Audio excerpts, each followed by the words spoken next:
Hea sõber, täna rändame läbi mitme ajastu, et mõista, kuidas piibelik pilt taevalinnast kõnetab meie kaasaegagi. Taevalinna ehk Civitas Dei teema on aastatuhandeid toitnud inimkonna igatsusi, lootusi ja fantaasiat. Mind on see isiklikult aidanud distantseeruda kõigist poliitilistest utoopiatest. Samas on see nägemus taevalinnast säranud, nagu võiks ütelda poeetlik põhjanael üle ajastu tumedate vete. Tahtmatult küsime, kas see paik kusagil sealpool pilvi või on see lihtsalt sümbol, mis peaks muutma meie elu siin ja praegu? Või mis on ühist taevalinnal ja Silicon Valley'l, tehnoloogiliste unistuste maal? Kuid alustame siiski piiblist. Uues testamendis on taevariik Jeesuse õpetuse keskne teema, kuid paradoks seisneb selles, et see on Jumala praegu ja veel mitte. Juba nüüd, aga veel mitte. Jeesus ütleb, et Jumala riik on meie keskel vaimse reaalsusena meis endis, kuid samal ajal ei ole see riik sellest maailmast. Ometi kujundab see riik meie suhteid kaasinimeste, looduse ja loojaga just selles maailmas. Seda kõike juba praegu ja siiski veel mitte võtmes. Samas kirjeldatakse ilmutuse raamatu lõpus meile uut Jeruusalemma, taevalinna, mis laskub taevast maa peale. Ühesõnaga taevane ja maine lõpuks kohtuvad. Johannese nägemuses on see linn täiuslik kuubik. 2200 korda 2200 korda 2200 staadioni, see on umbes 2220 kilomeetrit pikk, lai ja kõrge linn, mis sümboliseerib samas Vana Testamendi templi kõige pühamat paika, mis oli ka kuubik. Ja see on ehitatud kullast ja kalliskividest ning selle kohta öeldakse, et seal ei ole enam surma ega leinamist ega kisendamist ega valu. Jumal on seal oma rahva keskel. Eesti usulisel maastikul on taevalinna motiivil olnud erakordne roll. 1730. aastatel siia jõudnud vennaste kogudus ehk Herrnhutlus tõi kaasa nii-öelda sellise südameusu rõhutamise. Taevalinn ei olnud siin enam kauge dogma, vaid soe ja turvaline paik, kus kohtutakse Jeesusega. Ühest küljest oli tegelikkus, mis neid inimesi ümbritses, suur mureorg. Teisest küljest kõneles pühakiri taevalinnast kui õigest ehk tõelisest isamaast. See tõeline isamaa oli nähtav juba palvemajas, kus Saks ja Mats istusid ühel pingil. See oli märk taevasest ligiolust, kus kõik on võrdsed. Üle orjaöö säras taevalinn nagu põhjatäht, kui nii võiks öelda. 19. sajandi lõpul Eestis jõudnud vabakoguduslikes liikumistes muutus see nägemus veelgi intensiivsemaks.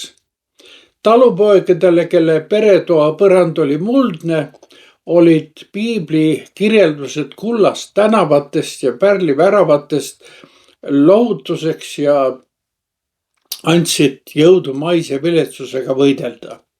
Need kirjeldused lõid lootuse horisondi, mis aitas taluda argipäeva raskusi ja andis kannatustele tähenduse.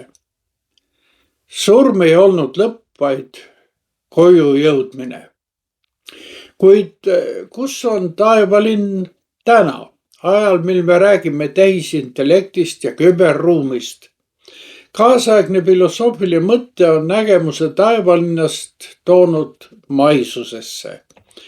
Paljud mõtlejad on täheldanud, et kaasaegne usk progressi ja poliitilised utoopiad on tegelikult taevalinna ilmalikustunud versioonid.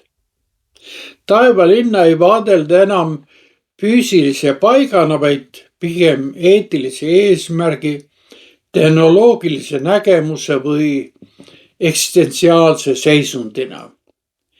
Ja siis tuleb virtuaalmaailm oma ahvatlevate lootuste ja pettustega. Varajased internetifilosoofid näevad küberruumis just seda paika, kus vaim vabaneb keha piirangutest ja surmast.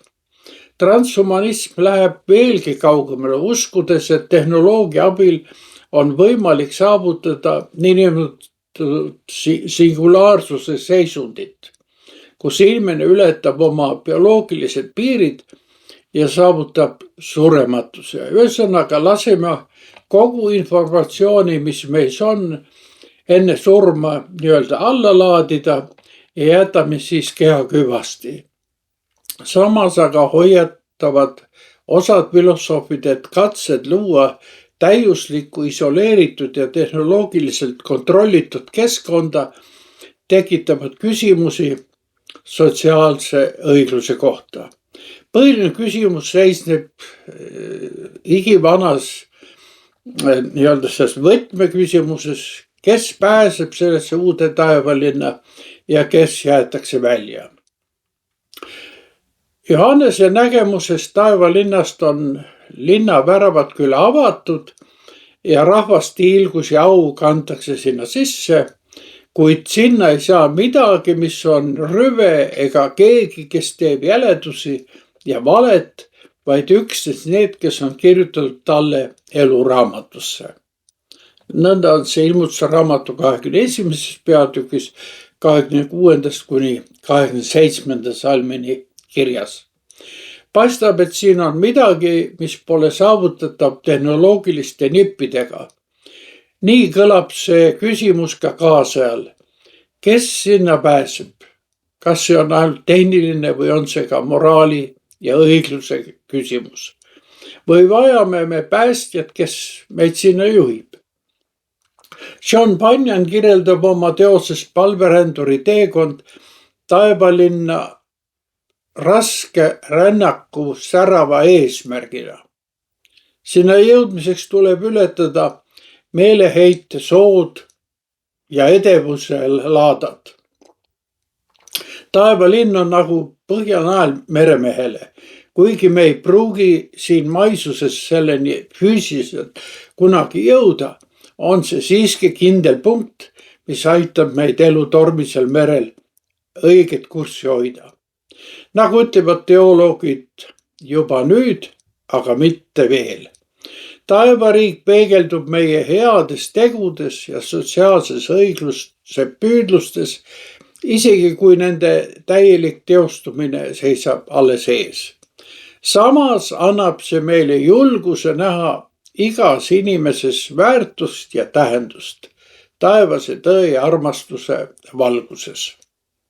Usun, et taevariik pole pelgalt meie teadvuse seisund või mingi uus viis maailma tajuda, vaid konkreetne tee keset argielu ülesandeid viimse kodu tõelise Isamaa poole.